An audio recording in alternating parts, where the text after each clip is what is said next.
Neat Games! Hello world, Neat Games here, and I'm back with my 9th devlog.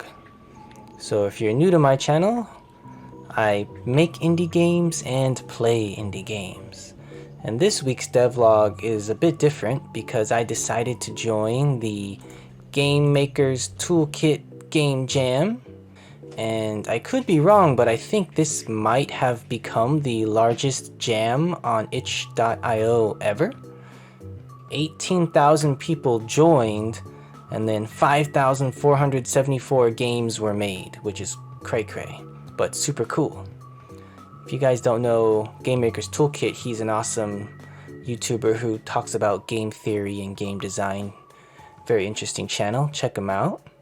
The theme was out of control, and very cool theme. His themes are always kind of mechanic based, and in my time in Korea it started at 4 a.m. I woke up at like 6 a.m. as usual. I'm kind of an early bird, and that morning I did my usual brainstorming. I made a mind map, and I had some ideas like character auto runs and you move things to help them get across, but I remember there was another game that did that in one of his previous jams, so I didn't want to do that, and I wasn't sure if I could, and it wasn't really that motivating for me. But what I came up with was a tower defense, because I've always wanted to, so I thought, what if you're out of control of the tower placement? And since I've never done it before, I kinda combined it with tower defense plus top-down shooter. And I thought the shooter could have a wacky gun that doesn't aim right, possibly, changes. But I figured if I did those two genres combined together, if I completely failed at tower defense, at least I would have something to submit in terms of a top-down shooter. So yeah, that's what I went with. So pretty quickly, and luckily I went right into trying to make it work. So while I was kind of watching a video on YouTube about patrol code, I set up a super simple menu in my game just to have that ready, because the menu sometimes, I generally do it last and I find it more annoying when I rush it, but this time I did it first. I didn't animate it and finalize it right away. Like my tentative text was just like, game title and the 3 buttons. And speaking about this, I looked online how to make a URL link work with a UI button, and it works great when you make a Windows build or you do it in Unity Engine. But I learned after uploading that it does not work with WebGL, at least this method. So unfortunately that button doesn't do anything, but it was cool to learn. If you look at my enemies here, and I just put the patrol code in a separate script. I used an enemy script for like the health and the coin pickup and then the enemy splatters. You might see it on screen now. But yeah, the patrol code was pretty easy, so I was happy to have these guys up and running and patrolling. And then I tried the tower, and this was so hard. I did learn about a lot of new coding like for each functions with arrays, and I had one working kinda, but then it was having crazy amounts of errors, but it was working. But what I ended up going up with was using the, the find game objects with tag code. So I just tagged all the enemies as enemy, and then the towers could locate them. I definitely want to study up how to do the tower defense better. But I had it shooting no problem, and I had it aiming at the guy, but finding the enemy was really hard. But I tried this code, and it works. It has its problems, but I was happy it was working. But I spent maybe 6 hours the first morning. Yeah, like even after lunch I was still basically, I made an enemy on patrol and I was trying to have a tower shoot at it, but eventually it was working as good as I could. And then I moved on to the wave spawner, which I've done in another game.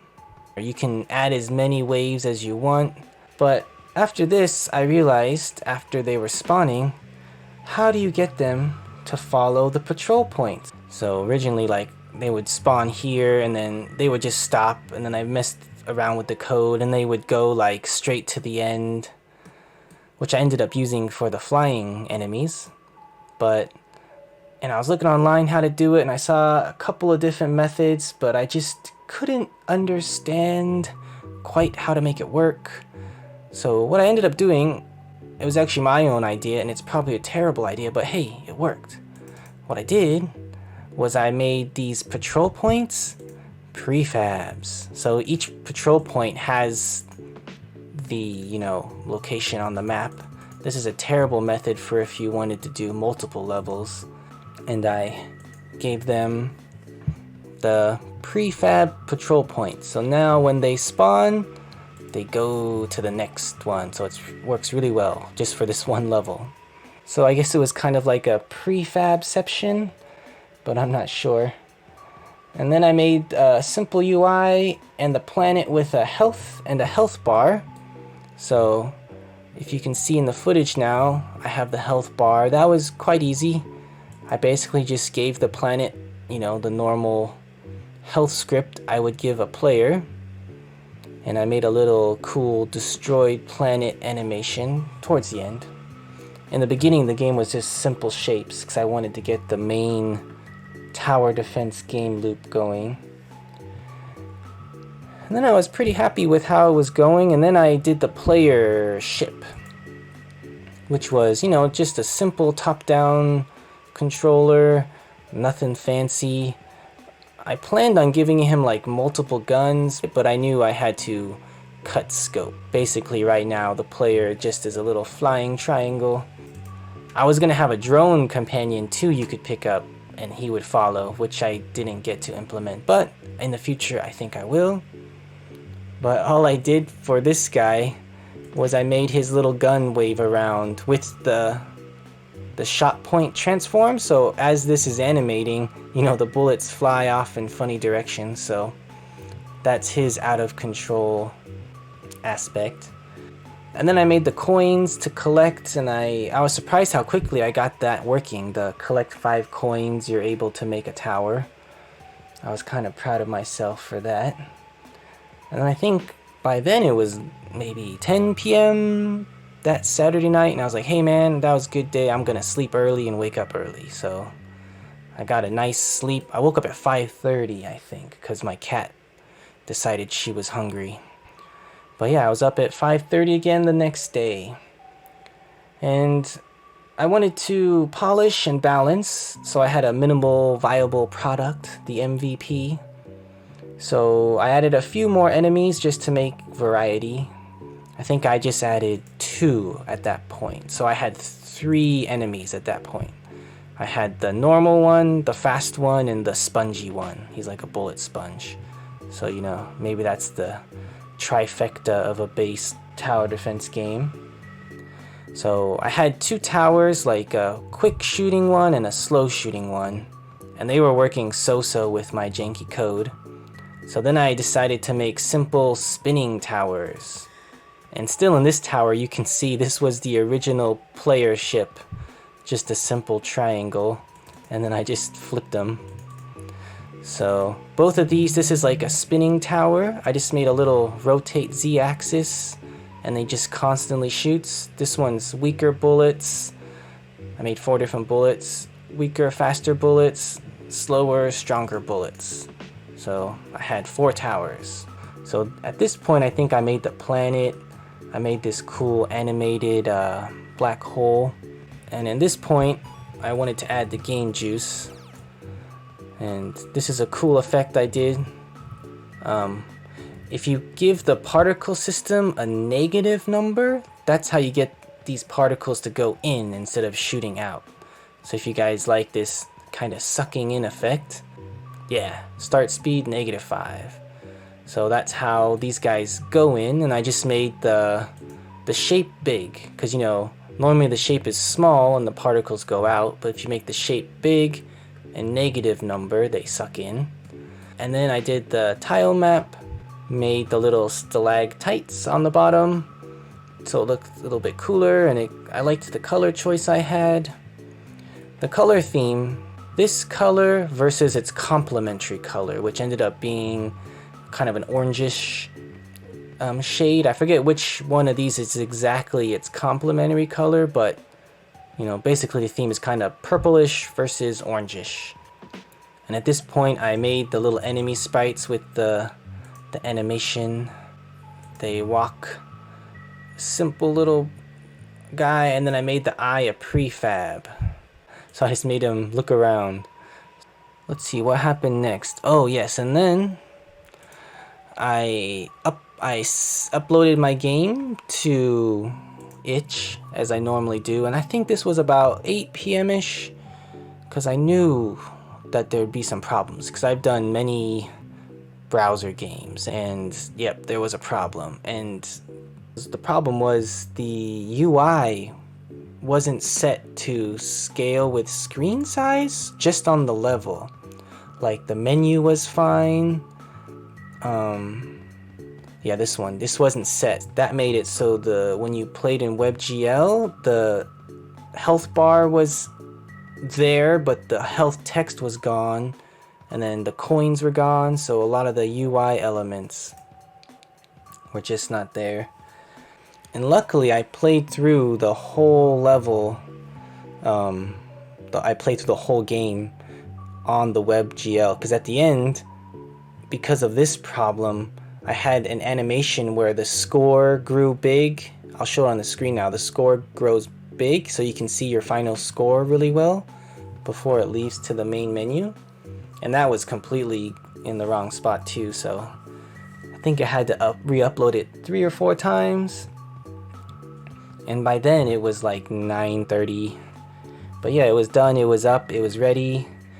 And then I like to, you know, decorate my itch page, just to also, again, you know, you only get one first impression, so I like people to think like, oh, he puts in effort. So I made my itch.io page look cool with the stars, and then yeah, I had some gifs. Yeah, I don't know why I have the habit of saying GIF, but it is GIF. But G is a weird phoneme in English language, because, you know, giant is a G, but it's got that J sound. But yeah, sorry, tangent. But anyways, GIFs. I made some GIFs, and I like Giphy. Give it a try if you don't already have a good workflow for GIFs. Because GIFs are 10 times better than a still image, especially in a game jam. And especially in this game jam where there's 5,000 other games. And yeah, look, I already have 71 ratings so far. Cool. But yeah, here's all my GIFs. And yeah.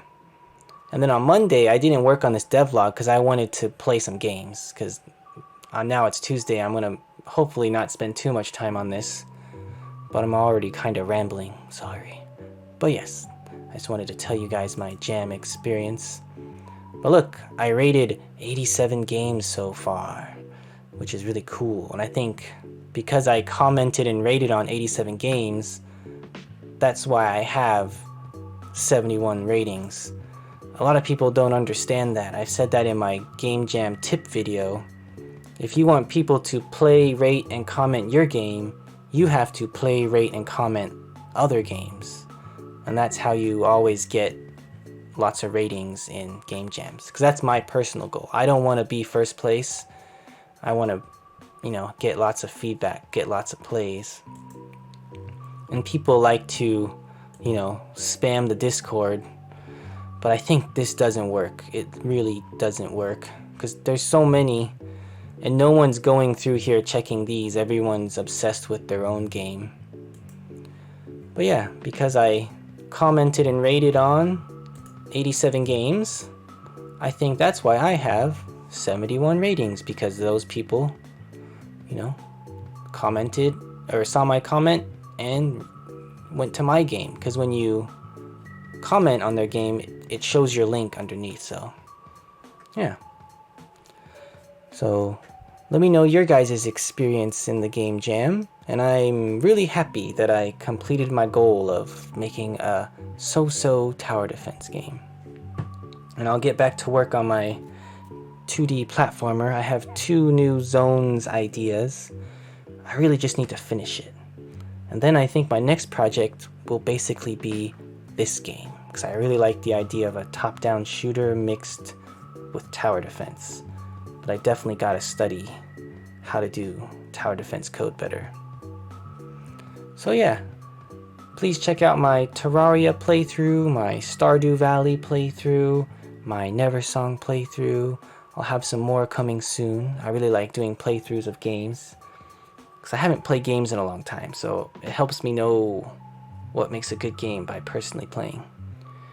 And yeah, I'll be back with another devlog sometime, hopefully soon. And you guys have a good one, and I'll see you later. Bye bye.